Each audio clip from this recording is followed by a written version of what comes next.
Arguably one of the best fairway drivers on the market. We have the Lumen Essence, and this thing glows. This is a perfect fairway driver all the way down from your rec players up to your advanced players. Everybody can get use out of this disc. It is a perfect hyzer flip to flat, hyzer flip to turn, huge turnover shots if you suck in the forehand department like I do right now. Everybody can get use out of this disc. Beginners especially. It is an 8-speed, 8.6 -2.1, but it's not a 12-speed, and that's what's most important for you beginners. You don't need to throw 12 speeds. This special edition Essence is available on my site if you guys want to go check it out. I ship a little bit quicker than Discmania. They have gotten faster, but I'm faster. Same day shipping from the site. You guys go check it out. Let's throw this thing. I'm gonna go ahead and start this day on a max rip, full power on a lot of hyzer. We'll see how much flip and turn we can get out of this thing. Oh my God, and it has a little finish at the end.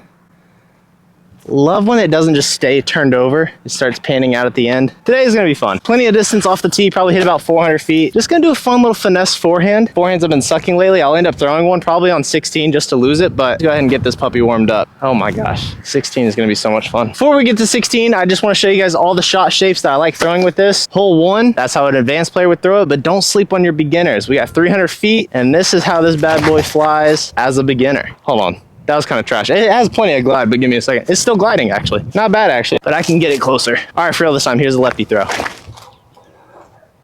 Nice turn. Glides forever. Nowhere on target. But I did get the 300 feet worth of distance. Not the 2-mile horn or anything, but there was a headwind, so I probably still had about 100 feet left in the gas tank. Here we go. Might as well finish it off with a nice little lefty putt. Sweet. Back to the right-handed shots. Left-handed shots are not that much fun. This disc, great for this hole. 350 feet uphill. You got to miss that dead tree out to the right. So you just throw this thing flat out left. It takes the tree completely out of play, turning the entire way and then finishing flat on top of the hill. Right into the circle. Not too bad. We got a 20-footer out of it. We did have a slight left to right wind, but it still handled up and even had that finish at the end. And we got the birdie. Now, if you want to really utilize the understability of this disc, you can use it for some long turnover shots. So if you don't have a forehand or you suck at forehands right now, this is a perfect hole. 350 feet, it's in between the trees. Just throw this thing high and on an anhyzer release, and it'll just stay turned the entire way, maybe even panning out at the end. Oh my gosh, it literally feels like I'm throwing a mid-range. Like I'm kind of throwing that how I throw the Origin, just nice 70% smooth, and it glides for days. Low key, I should probably start taking this route more often because I go out wide right. It works like 2% of the time. In this case, we actually have a birdie. Look, anytime there's a gap shot that's past 330 feet, I'm always going for a disc like this, some type of flippy fairway, because I feel a lot more accurate hitting gaps on hyzer, which is exactly what we're gonna do here. 370 feet, a gap and a low ceiling to start. As long as I hit this on some hyzer at the basket, it should flip up and carry right towards it. Flat, still gonna have that finish at the end, but we're definitely on top of that shelf.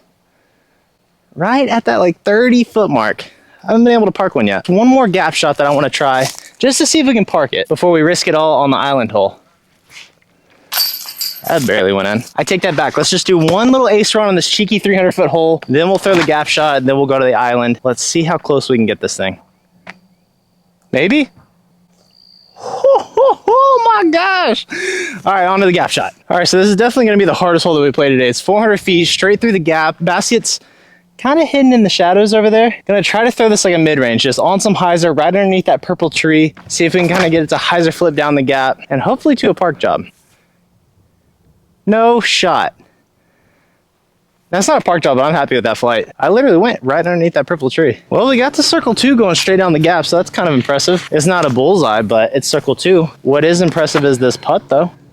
Psych, let's play the island hole. All right, here we go. You know the rules. If I stick the island, you got to buy a disc off the site. Help me help you. 310 feet. Forehands have just been feeling lovely lately. And we got a nice tailwind, so this should be pretty interesting. Oh, low-key, that's pretty saucy. Oh! I actually thought I had a chance. Back nine snack time. You guys go check it out, and I'll see y'all tomorrow. Peace.